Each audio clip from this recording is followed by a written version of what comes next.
I grew up in a Buddhist family and always felt this loneliness growing up.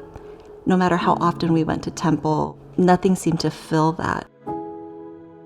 When I was a senior in high school, a good friend of mine, she was a Christian, and she would often share the gospel with me. One day, she invited me to church. I went, I heard the gospel, and I accepted Christ that night. I knew that he was real, but it was from that point on that I didn't know how to connect my faith to the scriptures. In a lot of ways, I became one of those Christians that maybe knew like 10 verses, and they were kind of my mantra for life, but I thought maybe other parts of the Bible got in by mistake. I was scared to ask anyone about those questions because I felt like then I was either questioning the veracity of the scriptures or I was questioning my faith. The turning point in my relationship with the scriptures was, as always, initiated by God. One morning, I was reading the Bible, and the Holy Spirit just really convicted my heart, "You don't believe this."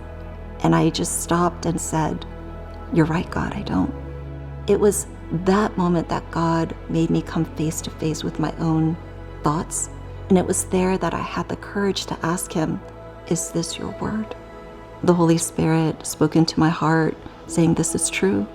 God started to bring people and books and ideas and teachings, all these resources that pointed me to the truth of his word.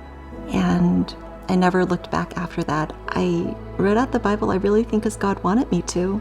In these last couple years, he's been really impressing upon my heart the need to be in the scriptures throughout the day.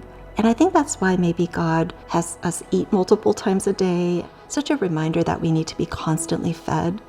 And there is no difference with our spiritual bodies. And so my prayer is that for people who might not fully believe in the truth of the scriptures, that they would read it. Our God is not afraid of any questions.